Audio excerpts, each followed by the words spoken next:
I'd like to call the meeting to order and for a motion to go into open session.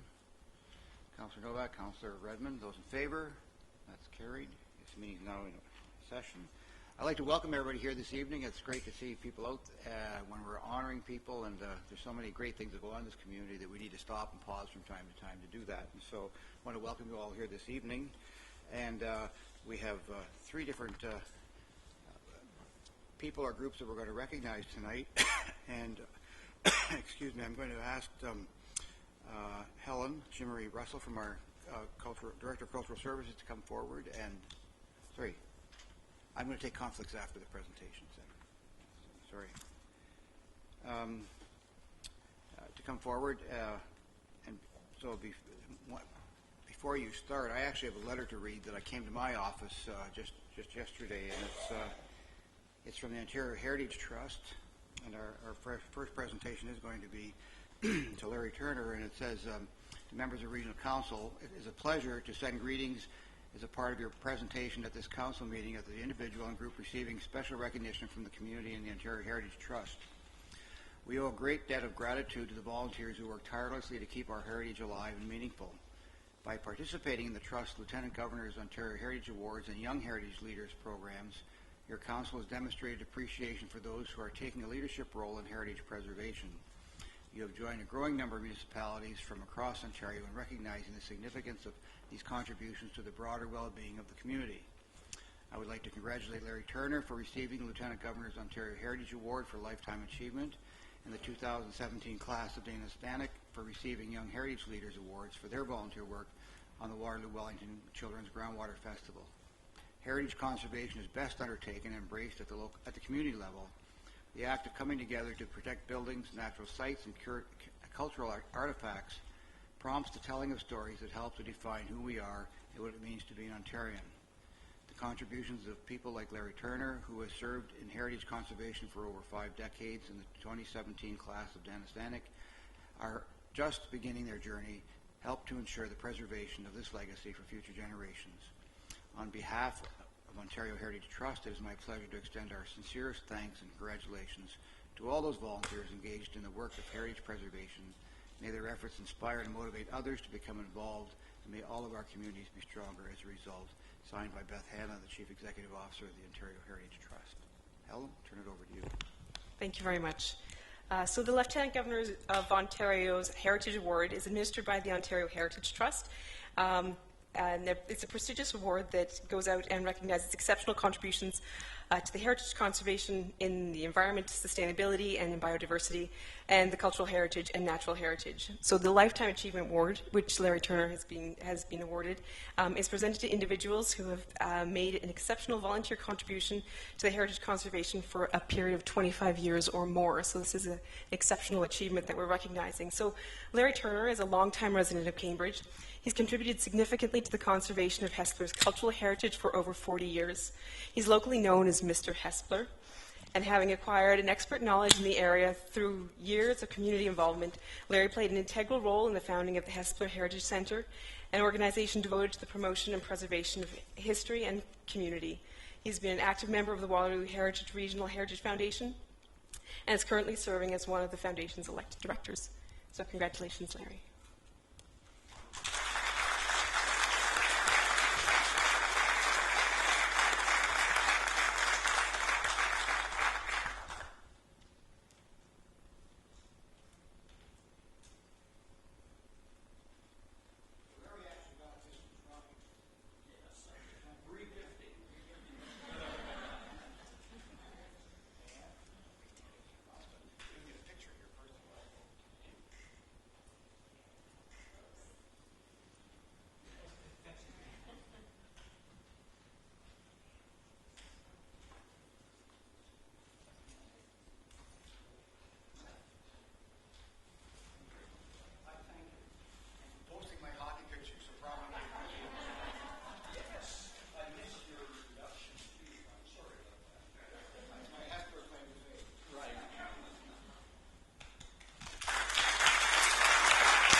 Thank you, Larry. If anybody hasn't taken the opportunity to go in and see the work that they've done in Hespeler, they've done a great job of collecting photographs and artifacts and materials. Councillor Craig, you wish to say something? So we'd like to find your speaker on here. Well, thank you very much, Mr. Chairman. I think I'd be just to recognize Larry Turner in terms of his contributions to the Cambridge community, but in particular the Hespeler community. You know, I lived there for 42 years, and unfortunately I did have to move to Galt, and I do apologize for that. But anyways, Larry has been an integral part of and fabric of the Hespeler community, and very proud of it. And when you wanted to feel pride in your community, you went to where he was and looked at all the memorabilia. And at one point in my tenure there, Larry came up with a document that gave some history to my house. My house goes back to I went to the 1830s, and I never knew who built it, and it gave some indication of who did it. And for me, that was something very poignant at the time, because it gives you roots back, and it was very important.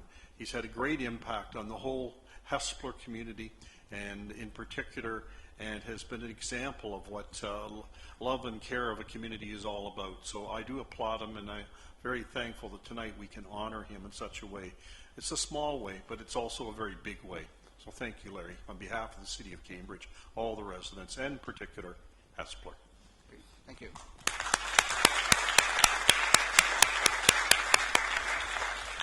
I should also mention that Larry served a number of terms on the Waterloo Regional Heritage Foundation as well, and been an active participant there. So his interests are just not Hespeler, they've been region-wide. So thank you very much, Larry. Thank you for all of your family who've come out with you tonight as well.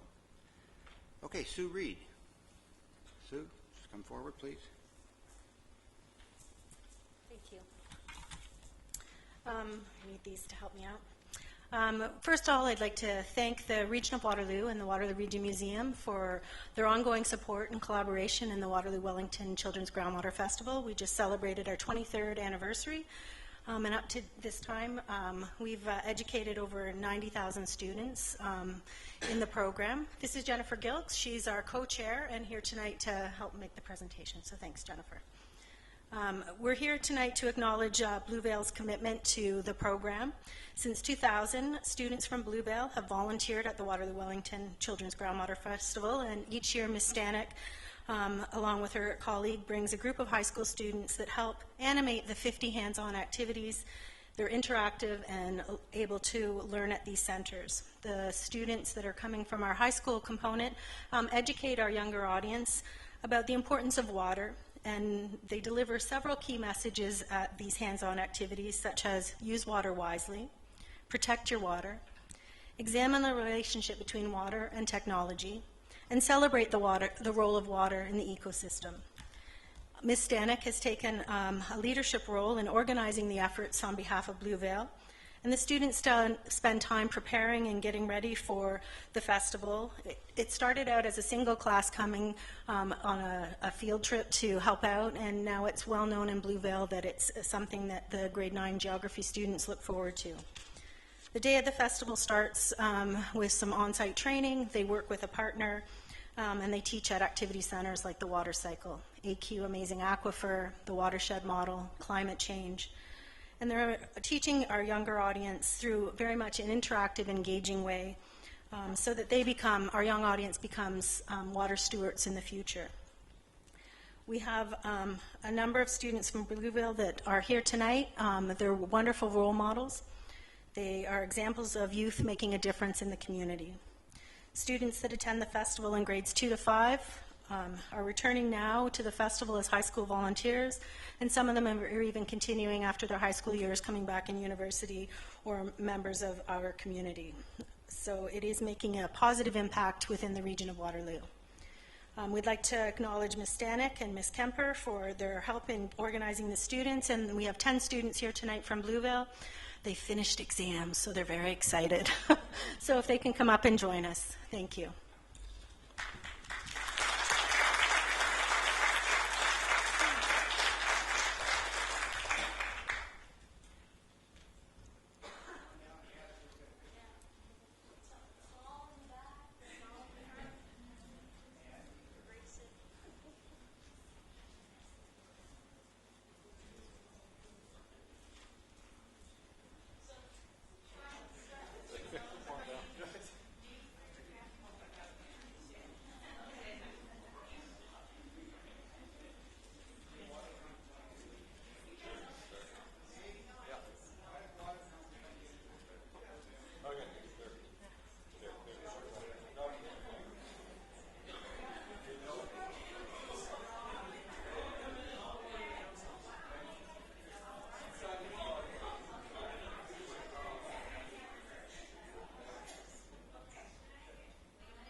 Okay, so thank you very much, and that's great. If you have most accounts here have been out at the Groundwater Festival, it continues to be a great success year after year, and gets lots of kids involved and active and learning a bit about it. And I always say that adults are hard to teach, but kids are easier to teach, and they're the ones we got to get on side in all of these environmental endeavors. It's very important to do that. So I'd like to call now Debbie Moxham from, Councillor Jowett, and then Councillor Jaworski. I'm sorry. Thank you, sir. Just want to thank the teachers and certainly the classroom. Thank you so much. On behalf of GRCA, I'm the chair, and we are really proud of the work you do, and we hear about how great it is all the time, and I've actually seen it growing, so congratulations, and you well deserved. Thanks.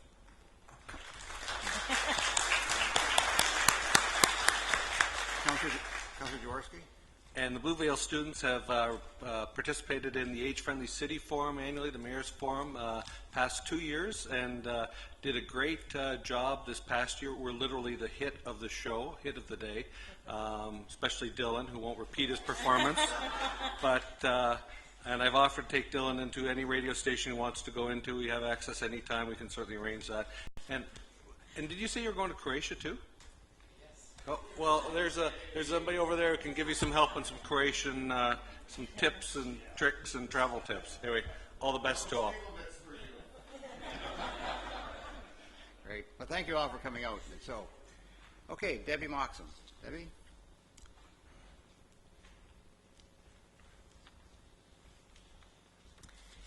Good evening. Each year, the Ontario Senior of the Year Award is an award given by a municipality to recognize an outstanding senior who, after the age of 65, enriches the social, cultural, or civic life of the community. And I'm very proud to announce that Ruth Hicks is our winner of the Ontario Senior of the Year Award this year. Ruth has been a dedicated volunteer for over 23 years and has donated over 2,800 hours of her time to Waterloo Region Museum and Schneider House. Ruth's passion for gardening has been put to good use in the Heritage Gardens at Waterloo Region Museum and Dune Heritage Village. During the summer months, you'll find Ruth in a period costume tending to the plants on our 60-acre property.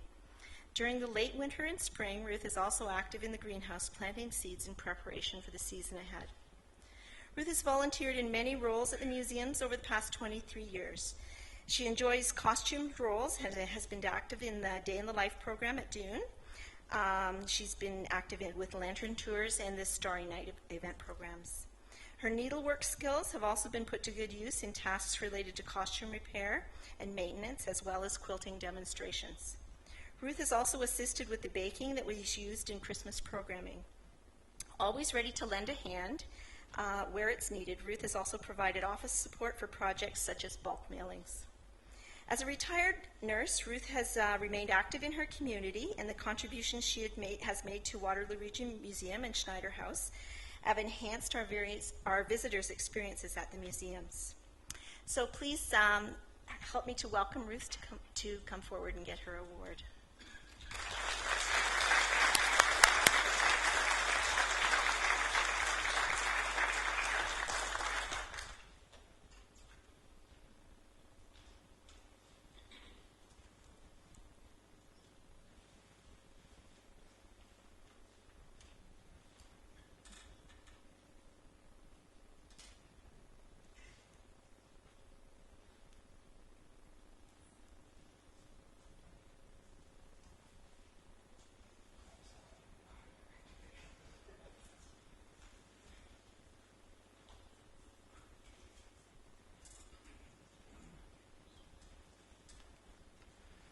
Ruth has been a very active, very long-standing volunteer at our sites, and we very much appreciate what you've done out there, particularly on the gardening side. That's a labor of love, I think, in many cases. And for those of you who haven't made the connection yet, you've seen her husband Fred here on different occasions through his volunteer since he's retired. He's been volunteering actively in the community as well for the last, I think, 17 years, you said, as a volunteer. So welcome to both of you, and thank you for coming out, and thank you for the ongoing support you give, because volunteers do make they add that extra to the sites that help bring them alive and give that little bit of extra to what we do out there. So thank you very much, and thank you to all of you for coming out this evening. We do have one more presentation though before we finish this portion of the program, and I'd like to call Jennifer Murray, who's the president of the Friends of the Waterloo Region Museum, to come forward. Jennifer. And I'm going to ask Councillor Jeff Lawrence to come forward to receive the presentation. Good evening, council members, Chair Sealing. It's lovely to see you all again. As Chair Sealing said, my name is Jennifer Murray, and I'm representing the Friends of Waterloo Region Museum and privileged to be their president at the moment. I'm here this evening to present a grant for costumes. Many of you know we've supported costumes for many years now for a variety of reasons, many of which Chair Sealing has just said, and how important it is to really bring the village to life with these costumes. And two reasons, though, I also wanted to just touch on today. Our Dune Heritage Village is really a wonderful example of what a living heritage museum can be. And part of that has to go to volunteers like Ruth, who help with maintaining our costumes, but also to Sean, our costumer, who works so hard and is so incredibly dedicated to providing costumes that are authentic. I think he would agree with me to say close enough is not good enough. It has to be right. And part of the reason we love to support the costumes is we want to give Sean that opportunity to purchase and pick the more authentic piece, that perfect fabric, the perfect pattern, not just the close enough one. And we know that by doing this, we enhance the museums, we enhance the village overall, and we are able to be that authentic, and we are able to stand up and show other living heritage museums it is possible to be truly authentic. The other reason we love to do this is to support our volunteers who dress in the costumes. I had the privilege of talking to one of them who had recently been able to receive a new hat. Okay, new hat. She was over the moon, excited, because she had been told that Sean had been able to purchase a hat made by the same milliner who makes the hats for Murdoch Mysteries, if you're familiar with the TV show, which is a similar time period as our village. And she was so impressed that we would go to the lengths of getting a hat from this individual, this craftsperson, who is, few and far between, unfortunately, these days, and that her role was so valued that we would go and get this hat for her to make her role in the museum that much more appropriate and authentic, really. And she was so proud to be able to wear this hat that it just kind of made all of us smile. We're like, okay, this is really part of the reason why we do this, is really to allow the volunteers to have the tools they need to do their jobs as best as they possibly can, but also to show them just how appreciated they are and how important the role is that they play for us. So I would welcome you all to come visit the museum and the Dune Heritage Village this summer. Currently the exhibit is Canada and Germany, Immigration to Innovation, so almost like a part two to our earlier exhibit of City on Edge, Berlin to Kitchener, many years later. So please come and visit if you haven't had a chance already. And with that, I would like to present this check for $5,000 to support costumes at the Dune Heritage Village. Good. Go ahead.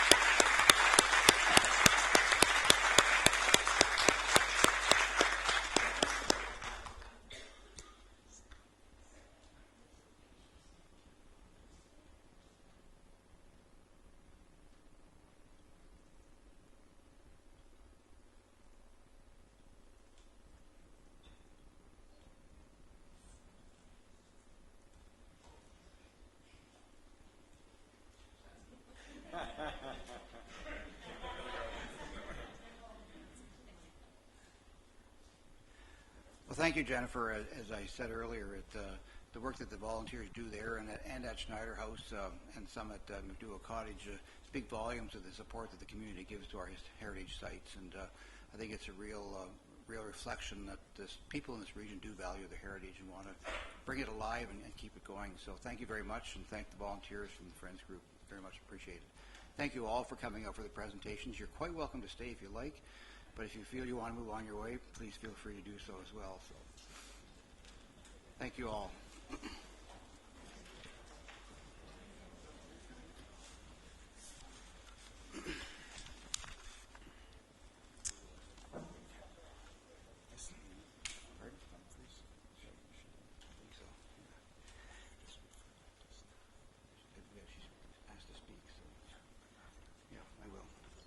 So I didn't collect conflicts earlier on, so are there any conflicts of interest at this time? Councillor Lawrence?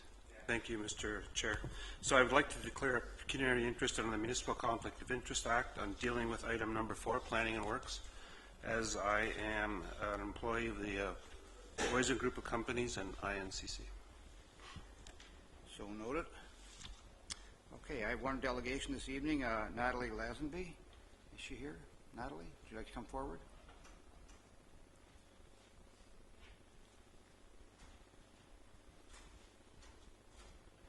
Good evening, councillors. You're going to have to excuse me. My only phobia in life is public speaking. You'll have to, if you're gonna go from there, you'll have to speak closer to the microphone. Okay. If you could, or go to the podium and speak from there. Okay. I just wanted to show you guys. You Still can't hear me. Can you guys hear me okay That's now? better. That's better. Yep. Okay. As I said, I'm sorry. I'm going to have to apologize. My only phobia in life is public speaking. So, You're doing all right. Keep going. I just wanted to point out and show you. I've been fighting with the region since I would say March over changing the access of my driveway to make it safer for my family and the community that I live in. I live in Ayr, Ontario. As you can see I'll direct your attention to the diagram that I have up. I used arrows to indicate the flow of traffic currently on the roadway. And I'd like to draw your attention to where the red arrow is appearing to go into my property. This here is my property.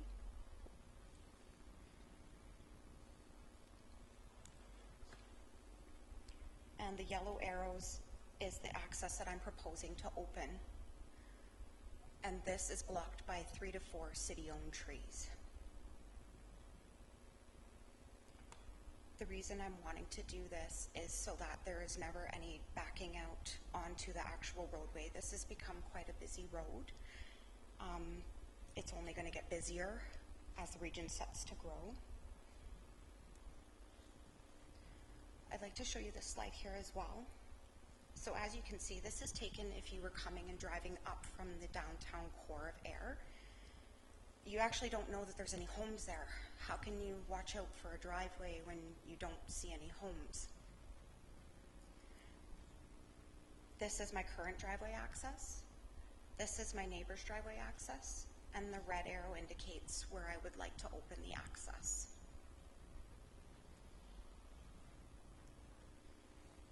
This is a more close-up shot so that you can see that my home still currently is not visible, and this is directly across the road. The curb is already cut, as you can see by the red line indicated here. The yellow shows the current access, which just looks like a clearing in the trees. I've drawn the blue line here so that I can show you guys how this is where we back our truck into our property. And when you back in a truck and trailer or any car, you have to be in the opposite lane of traffic to cross backwards. So we're starting at this point here and stopping traffic in both directions. That's traveling at 50 kilometers an hour.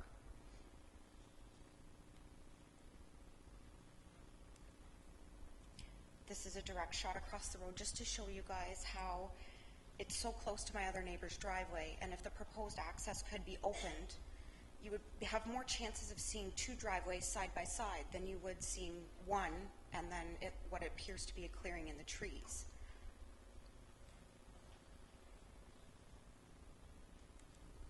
This is actually from behind the trees.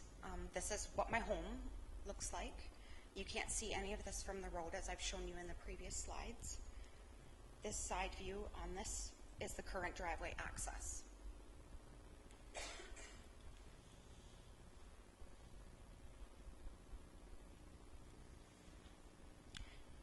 While I do appreciate the region's speed study and sightline requirements, these are based solely on measurements and charts only. Their data is supposed to be a one-size-fits-all with no variables. Logically speaking, if you enter traffic in a forward-facing direction, that's always going to be a safer option than backing in and out. But that is logic. I'm sorry, I don't have a measurement for that. Would it not always be safer to pull into a driveway at 25 kilometers an hour as opposed to stopping traffic in both directions that is traveling at 50 kilometers an hour while I attempt to back into my property? I implore councillors' help to make my family's driveway entrance safer, not only for my family, but also for the people that travel on this road and the members of the community. It would always be safer to enter traffic forward-facing than backing out. That's just common sense. Thank you for your time. Is there any questions? Okay. So I'll allow for questions, but I just want to say that we normally wouldn't deal with this at a council meeting. We would refer this back to staff for their report at a subsequent committee meeting, and that's what we propose to do now. I just have one question, though. Are you operating a business out of this home? No, we own a small renovation company, and we don't operate it out of the home, but we do park our truck and our trailer at the home, as we don't have, it's too much overhead to have a business off-site. Okay. So unless, wait, I put my screen back on here.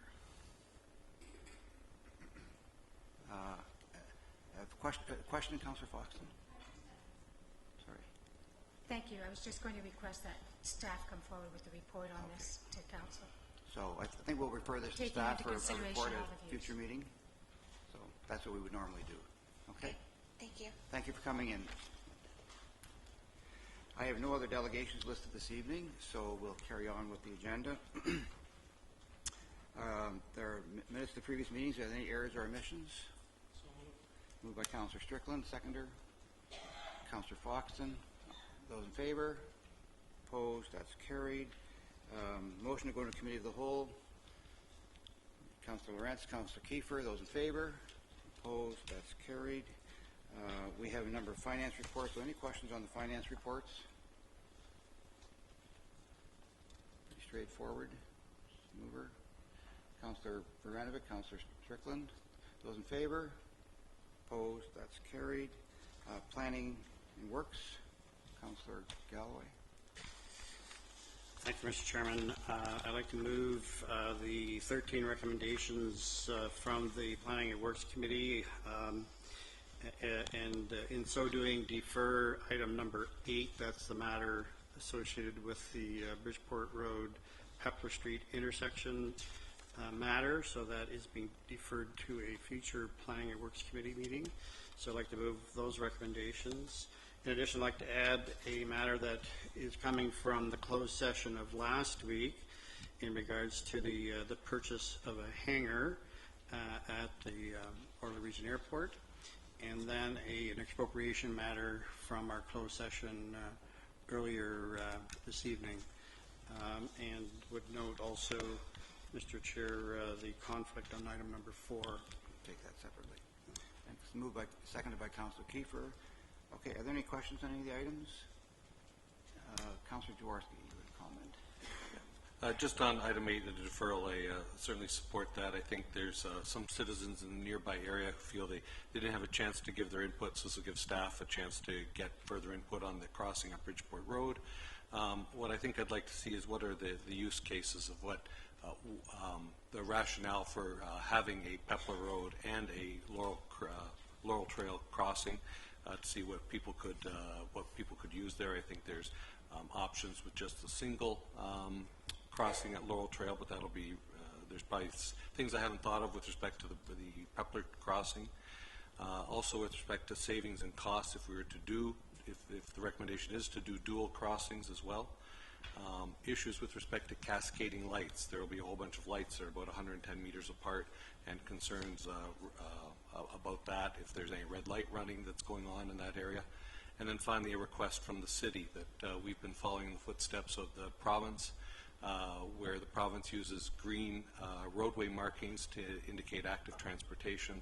We've started doing that within the city of Waterloo on city streets, and this is something that regardless, we'd like to see wherever the trail crossing, or wherever the pedestrian crossings are, to see green markings on the road. So I'd like further information from staff on that. Okay, so that is being referred back. Councillor Mitchell? Yes, just the same. I was going to add some things that have already been said, but just point out that these crossings have been a problem for maybe 15, 16, 17 years, ever since Brighton School was closed, and the kids have to walk all the way over to a different school and cross Bridgeport Road. So it is a problem because of this, I think, the students that cross as well as the people on the trail. So thank you for the deferral and another look. Well, it's interesting. There are two sides. Based on the emails I've been getting, there are both sides. what have input into it. So, yes. Okay. So I'll take everything but 4 first. Those in favor? Opposed? That's carried. Item 4. Those in favor? Opposed? That's carried. Councillor Strickland. Yes, Mr. Chairman, I'd like to move the 6 recommendations from A and F, and also just give you a heads up that under other business, I'd have a question with respect to the ion vehicle and testing update that was distributed earlier this evening. Okay. As a seconder, Councillor Shaw. Questions? Those in favor? Opposed? That's carried. Community Services, Councillor Lawrence. There are 10 recommendations, and I would move those, but I'd like to read the first 2 out because I think they're rather important and will have an impact on our community.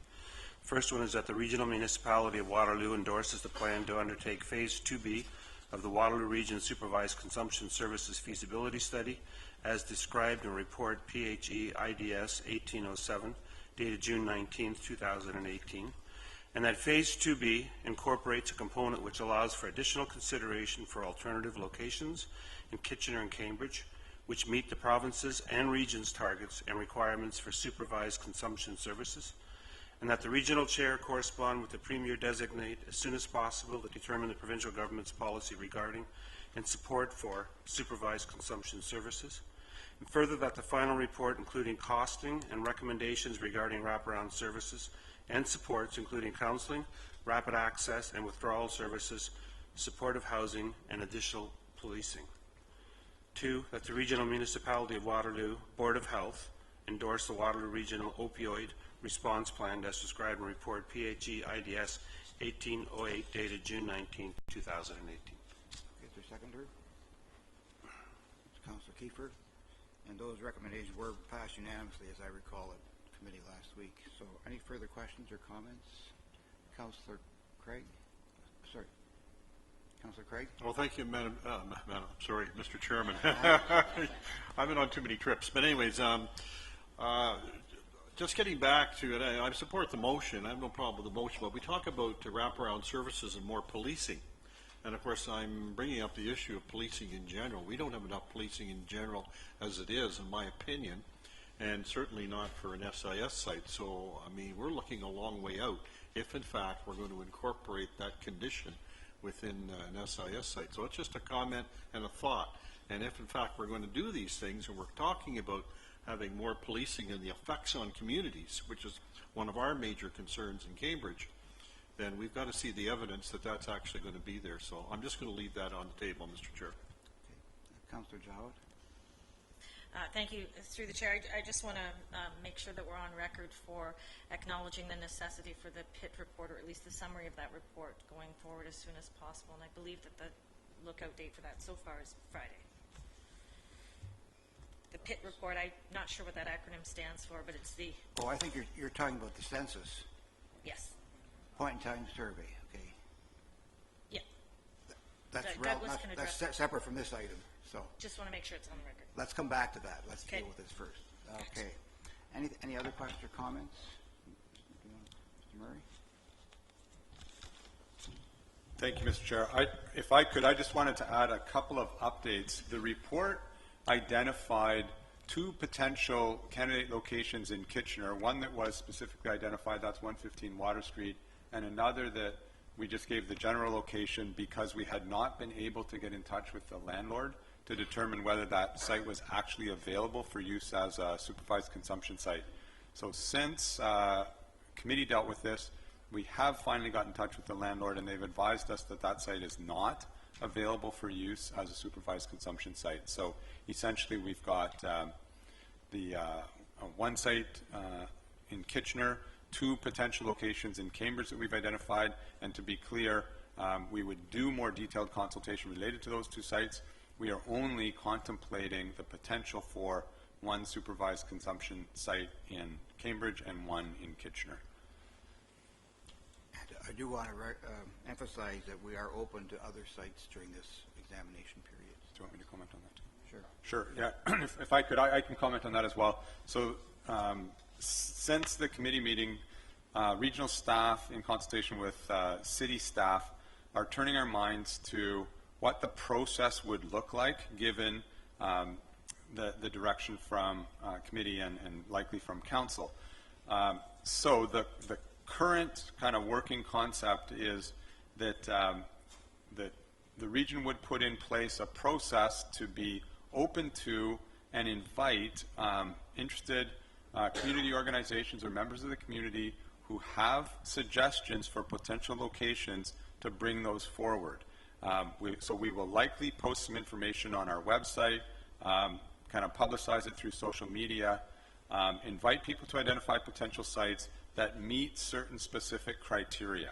And the criteria may be things like is available for use, meets the federal and provincial criteria for being in proximity to areas of high drug use. So those are the kinds of criteria. So we would put in place a process to invite people to identify potential sites, likely over the next 2 or 3 weeks. So we put a deadline on that, probably sometime, mid to partway through July, and then take a couple weeks to fully evaluate any new sites that are identified using the criteria and the considerations that were used to evaluate the sites that were previously identified, and then likely in August engage in the detailed consultation around the 3 sites that have already been identified and any other sites that meet those criteria.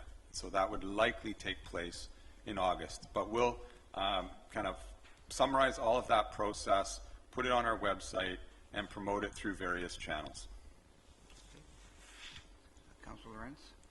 Well, thank you, Mr. Chair, and I agree with Mr. Murray, and that's very helpful, and I think people have a better understanding of where we're trying to go in this process, and it is a process.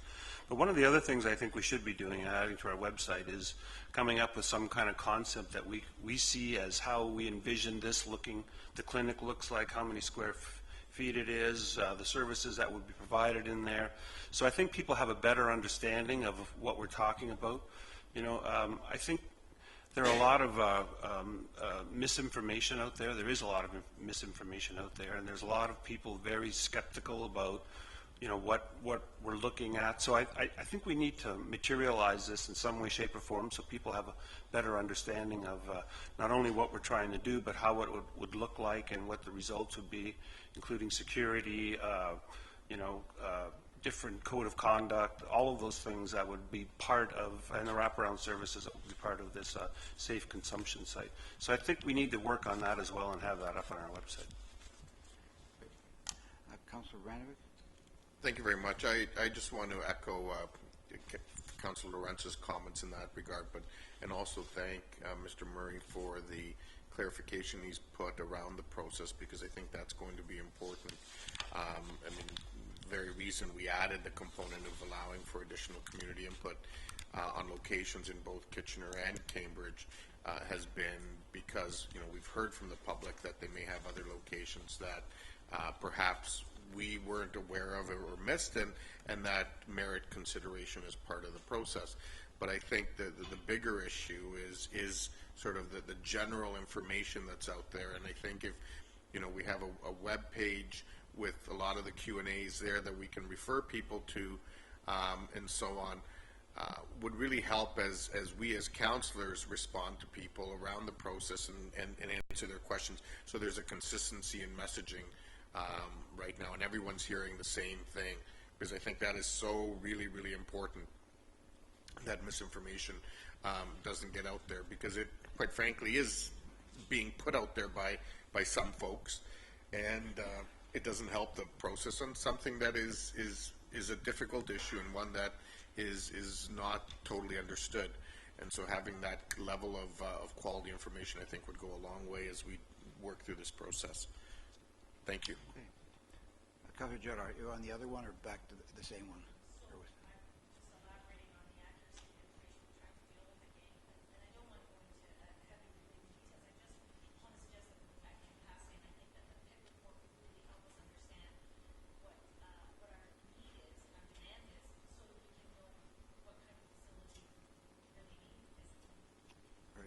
The pit report is dealing with homelessness, not drug usage. So,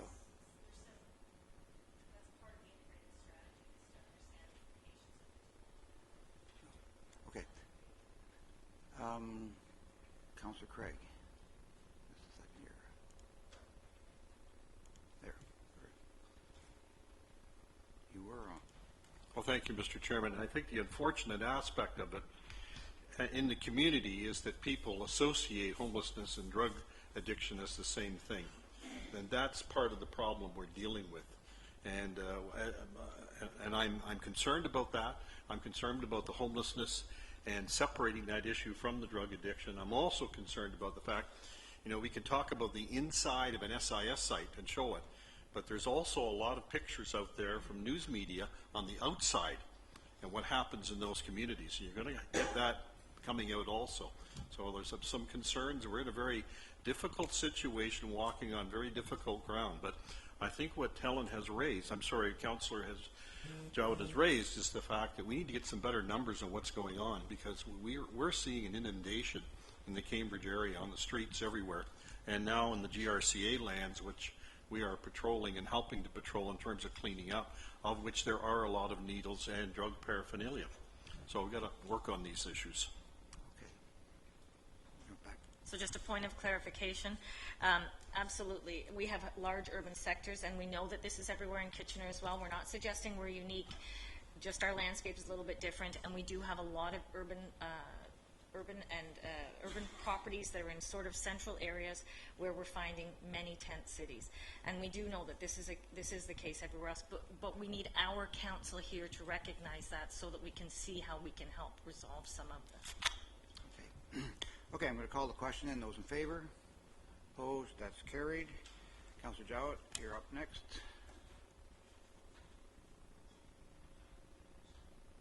Councillor Jowett? Your economic development. So I don't have to read it. We have it right there, correct? We have two. Okay, you're moving it. Seconder. Councillor Jaworski, any questions? Those in favor? Opposed? That's carried. There's a report now on Smart Cities Challenge, Phase 2 applications. Maria, do you want to speak to it at all?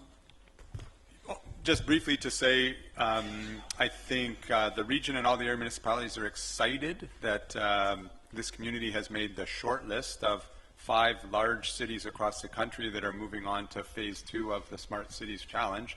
The only large municipality in Ontario that made that short list. So I think it's something to be quite proud of and quite excited about, and I think it reflects well on the collaborative work of regional staff led by Matthew Chandy and a whole host of area municipal staff and community partners.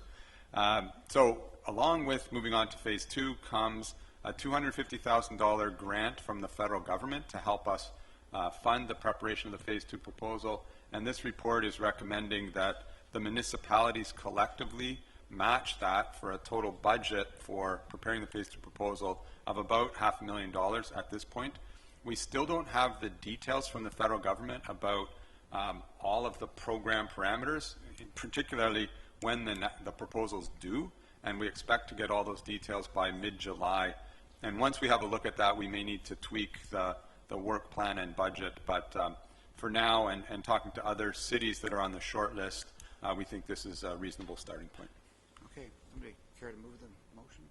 Councillor Clark, Councillor Redmond. Further discussion? Those in favor? Opposed? That's carried. Motion to the committee of the whole to rise. Sorry. Yeah, I'm coming to that. Yeah. Sorry. No, I'm going to do it on other business. Sorry. Motion for committee hold to rise. First of all, Councillor Redmond, Councillor Shaw. Those in favor? Opposed? That's carried. A motion to adopt the proceedings. Councillor Galloway, Councillor Jowett. Those in favor? Opposed? That's carried. Any notice of motions? Other business. Councillor Strickland. Sorry. Can I get your... Thank you, Mr. Chairman. As referred to earlier in part of the consolidated agenda, staff have circulated a report on ION, what's actually called ION Vehicle and Testing Update. So I thank Mr. Schmidt for putting this report together. And I think that it goes a long way to help with greater transparency around the delivery of our rail cars. And I also think to a certain extent it helps Bombardier knowing that we're having these regular updates in a public environment. So I thank staff for their cooperation in putting this report together. I have two questions, and I guess before I get to the question, when you look at the report, it seems that 14 of the vehicles are more or less assembled. So that's one thing. The next step is to make sure we get them tested and have the onboard or free issue equipment installed. So my first question is to Mr. Schmidt, when will the installation of the necessary equipment begin? Through you, Mr. Chair, Bombardier has started the process of installing the equipment. There is staff training they need to do. That has all started last week. And I don't know when they're actually going to be starting to tear the first train apart, but the plan is to deliver that first train fully with all the equipment installed by late summer. Okay, and then the second question is, do you have confidence that all the necessary equipment will be installed in time for operations to begin in December of this year? Based on our current schedule with Bombardier, we are continuing to target service start in December of 2018. All right, thank you. Councilor Vanovic? Thank you, Mr. Chair.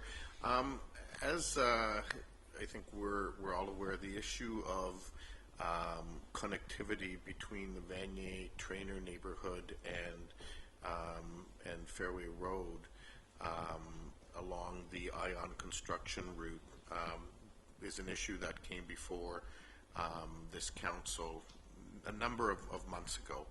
And there has been some work that is getting done both by city staff and regional staff.